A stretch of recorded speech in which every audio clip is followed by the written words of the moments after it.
water, food, clothing, shelter. These are some of the basic needs for every human being. But I believe housing is one of the most important. That is why the government of Jamaica is in the process of implementing the National Housing Policy and Implementation Plan. Welcome to Policy and Me. I'm Javon Gordon. But to talk to you about the policy is Miss Paula Parks, Senior Director in the Housing Policy, Research and Monitoring Branch here at the Ministry of Economic Growth and Job Creation. But before we delve into the exciting conversation, we want to hear from you. What do you think about housing in Jamaica? So, what do you think about the housing climate in Jamaica? The housing climate in Jamaica. I think it is deteriorating just as our North Pole is. The ice is very much melting. I don't think there's a lot of possibility of owning a home for the average Jamaican right now. Currently, I think with what the Prime Minister is doing, apart from the 10% that was just introduced, I think it was more geared to like the older persons in the populace, because I guess these persons, they probably are on retirement, probably getting pension, so I can understand what he's doing there. But then in regards to the younger generation that's coming up, the ones that he wants to stay in Jamaica to build up the workforce environment, you're not providing opportunities. What are some of the issues that you see with housing in Jamaica? Well, there are a lot of issues, but the main issue right now, I think, is price. It is very costly to own a home in Jamaica, and not a lot of our people will be able to do so because of the climate right now. High prices, more than what let me not say minimum wage, but more than what the common man is working here in Jamaica. I don't see it feasible where we as a younger generation wanting to build our family here, home, can do that. Most of us have to leave the country. Most of us have to go and seek employment outside and then come back and buy Jamaica. Why can't we build Jamaica from within Jamaica? Well, my take on it, I think for individuals to own home now is a challenge. It's a challenge, especially because I don't think enough low-income houses are available to the masses. Do you know what the government is doing to curtail this issue?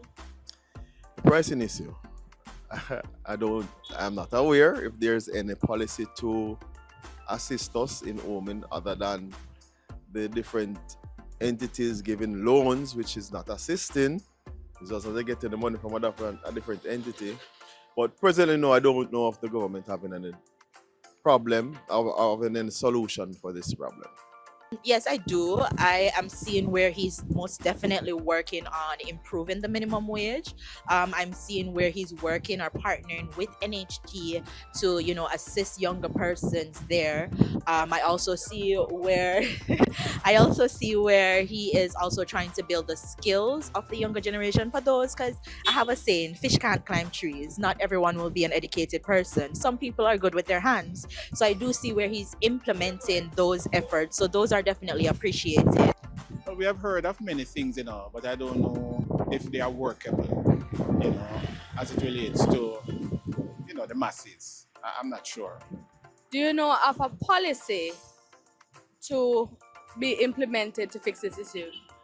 Yeah, we have heard of many things, but I'm not sure if they can work. I'm just not sure. Policy per se, no, not per se to say I can identify this is a policy associated with it. All right, so Miss Sparks, welcome to Policy and Me. Excited to be here. Thank you, I am. So, based on those views, can you tell the people what the government is doing for them? Tell us about the National Housing Policy and Implementation Plan. Okay, well, as you had mentioned before, housing is an intricate and critical component of our well-being, privacy, and security. We all need adequate shelter, not just a roof, but adequate shelter, because that is where we develop and we live and we have our families, right? So the government, in its commitment to providing access to this housing, have developed a National Housing Policy and Implementation Plan. So tell us about it. What will it achieve? Tell us some more. The National Housing Policy and Implementation Plan has four overarching goals. That is to provide access for safe, affordable, adequate, and legal housing solution for all Jamaicans. Access, in the sense that we know the challenges now that most Jamaicans have. One is affordability. So in looking at access, we not only look at affordability, but we look at the diverse need of the populace. So the plan not only takes into consideration persons that are earning income or low income housing, but we look at the homeless, we look at persons with special need. We think of emergency housing. There's also the matter of social housing, where a person may need a subsidy.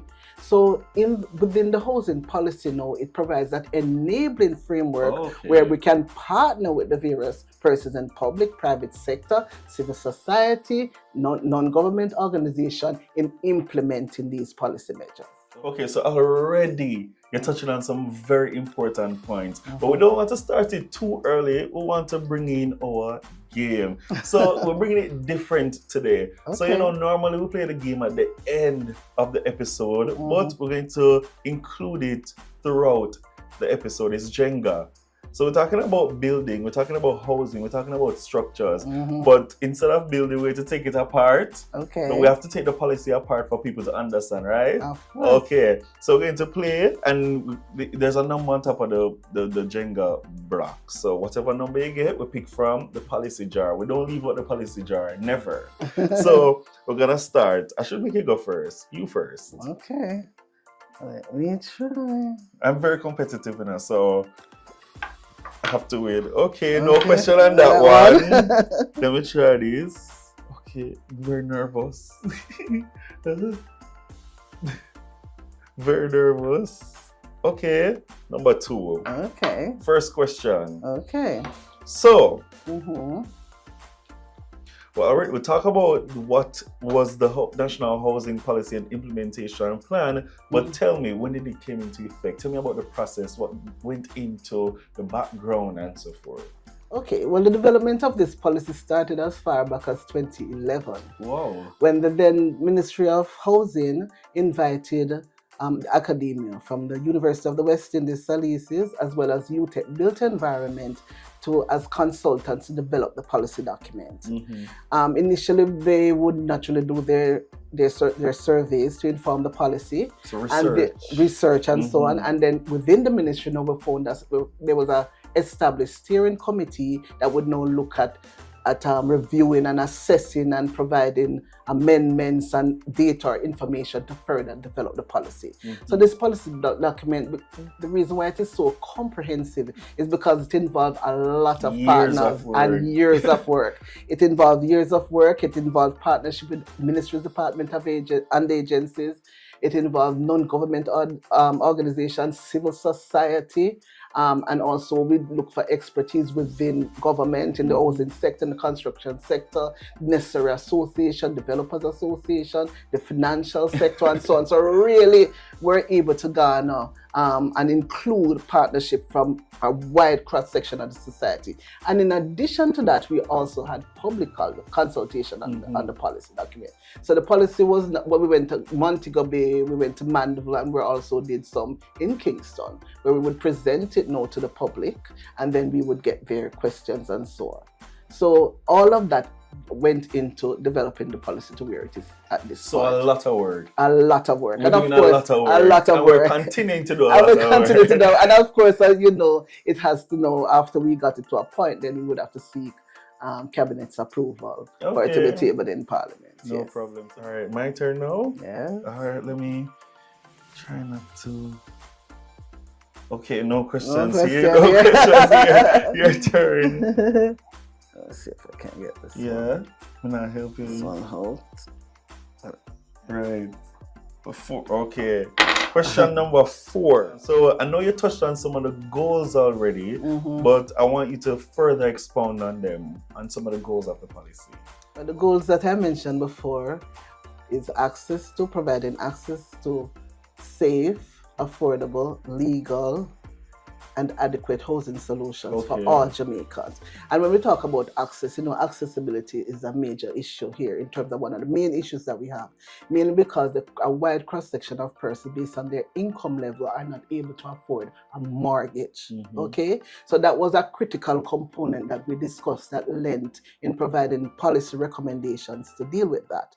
Now, naturally, if we're going to deal with that, we had invited a wide cross-section of the financial sector, as well as our ministries with responsible for finance and other housing agencies to discuss the matter. So we look at affordability.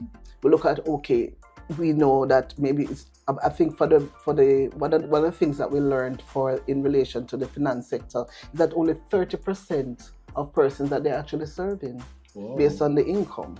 So we had to now develop policy measures that they could look at to see how they could implement maybe a low interest rate based on your income level to allow you to afford a home.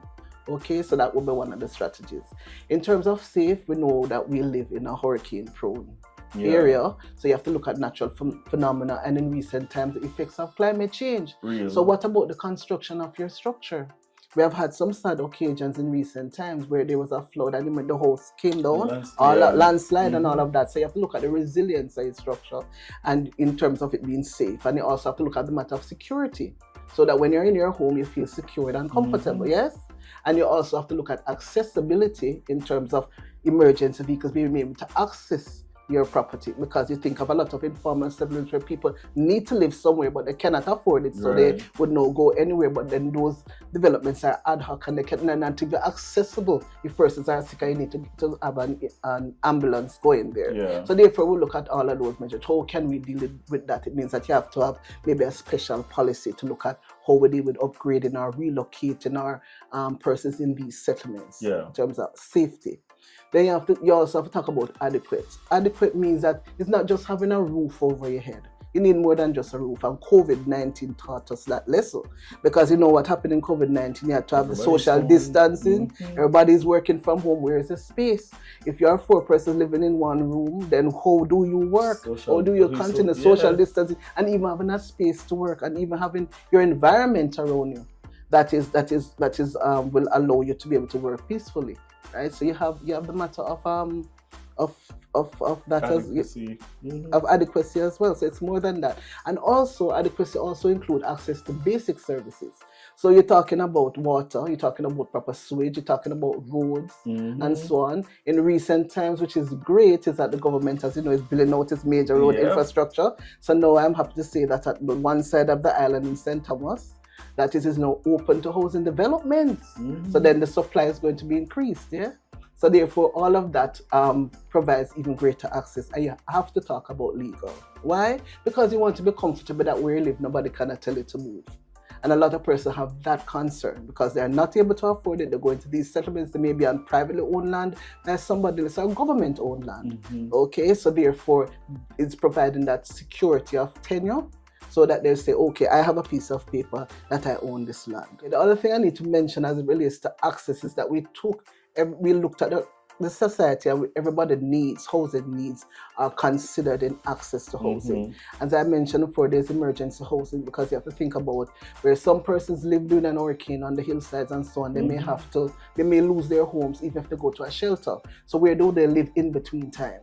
So you have the emergency housing situation, you have social housing, and our permanent secretary eloquently spoke about hope, or what is happening with hope in that manner in terms of maybe expanding it and so on, so that more persons will benefit.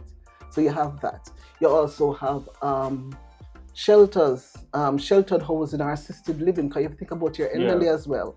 And even designing a home, all of that is a part of the housing policy. You have to think about persons with certain disabilities. True. You know, how do I access my home? You can't have steps. You're building houses and then you have 4 steps and persons with no ramps and so on. So maybe in our housing development, if you have 100 homes, maybe 5 would have ramps and so on to facilitate those persons.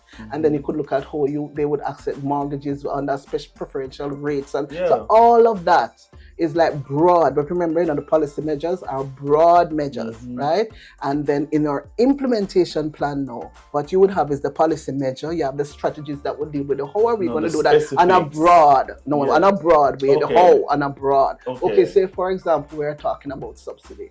You don't look at, we have, government have many subsidies, right? Yes. Different paths, and in relation to housing, and even here within the Ministry of Economic Growth and Job Creation, we have the social housing component where persons can write to their MPs and so on and get, and then they facilitate them with monies to maintain their homes and fix different aspects of their home and so on. So basically, you may have say, okay, fashion and refashion the subsidy program, and then you have, apart from strategies, you have activities that will relate to that in terms of assessing the different subsidies, so we could maybe come up with a particular manual that we would move forward to implement. But outside of that, within the implementation plan, I must add, because partnership is going to be the key to implementing these policy measures. We have actors and we have partners. We have to look now at those persons that actually implement on the ground, and we have partners in terms of those persons that work behind the scenes that facilitate implementation. The ones that work behind the scenes would be the person that would lend their expertise in terms of engineering, whatever else it is, the policy and so on. And the actors would maybe our developers and our housing agency that also implement, the housing agency of Jamaica in particular that actually implement housing development on the ground. Yes. Okay, so I think we can end the episode right here, because Miss Sparks literally just broke down the entire policy, but we're not finished, right? Okay. So just reiterating the goals: legal. Let me start with legal. It's not, it doesn't in any particular order. Yeah. So legal, safe, secure, and adequate. Okay. So 4 goals. So yes. I think, I don't even know it's super turn. My turn? I think so. Yeah. No, yeah. Yeah. You're 4. Yes. So my turn now. We'll take this one. You have to go for the middle pieces. My Jenga research. Right. No. Okay, let me see if I can put this one out. Yeah. And it didn't have any rules. Yeah. Oh! I cannot believe I did that. Okay, so I win.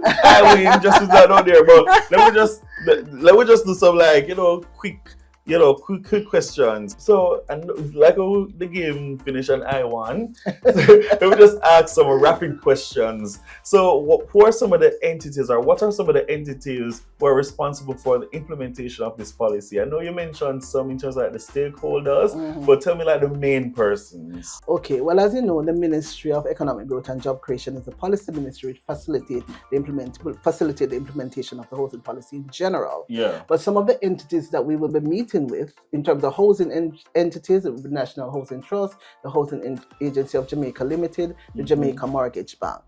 But you must also consider that we're talking about critical need for partnership. Right. So you have to think about the Jamaica Developers Association and those entities. You have to think about the Master Builders Association of Jamaica. And you also have to think about the real estate board. You also have, apart from that, you have non-government organizations, you have community-based organizations that will be a part of this, civil society, and the various ministries, departments, and agencies. You have the municipal corporations also that would be a part of it. So it really would encompass a collaborative effort, because that is what we need to do at this point. Yeah, we have to work together. We have to work together. Yes. So when was the policy tabled? And I don't think you mentioned that in terms of I think it was 2011 you said? It began in 2011. We started the so process. What's the status now? The status now that I'm happy to report that it was tabled as a white paper in the Houses of Parliament in March of 2023. Okay. So since then, we have actually been in the planning process towards implementation of the policy measures. As a matter of fact, it is so opportune that you're speaking with me today, because next week is our first stakeholder meeting to look at the implementation of the policy as it relates to housing need, demand, and supply. So that is what we will be meeting with various stakeholders in public, private, and civil society next week to look at those policy measures. We are going to look at it to see how implementable they think it is, whether they can bring other suggestions to the table, and they can look and also to develop a monitoring and evaluation framework. Because we don't just want a policy that will be there, but we want to ensure that we monitor how it is being implemented to see what we would need to change, amend, or even improve on, or even have new suggestions to facilitate our Jamaican That people. is important. Okay. So I know you mentioned it was a comprehensive policy. Yes, it is. So I can imagine that it's like this stack of papers. Not as Within big, but it, it is. what should people know? So apart taking the policy apart, what are some of the important aspects that people on the streets should know about it? Well, people should know. I'm just going to generalize really. People Really? should know that the policy thinks about you.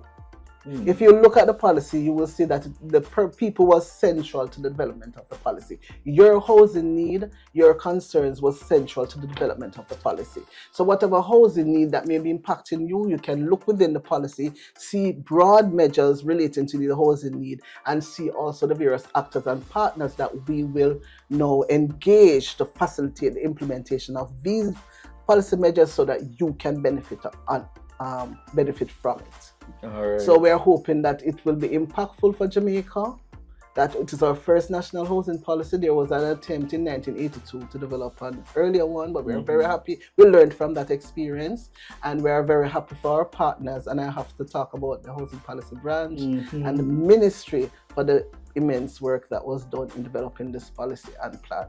All right, So- thank you so much, Miss Thank Sparks. you. It was so nice hearing from you and learning from you as well. So guys, as you know, the policy is for you. So you can go and read up on it on our website at megjc.gov.jm. You can also see what's happening. Probably we can report on what's happening next week on our social media pages at megjc_jm on Twitter or X, TikTok, Instagram, Facebook. We want to know what you have in mind. So comment below on our YouTube video and subscribe.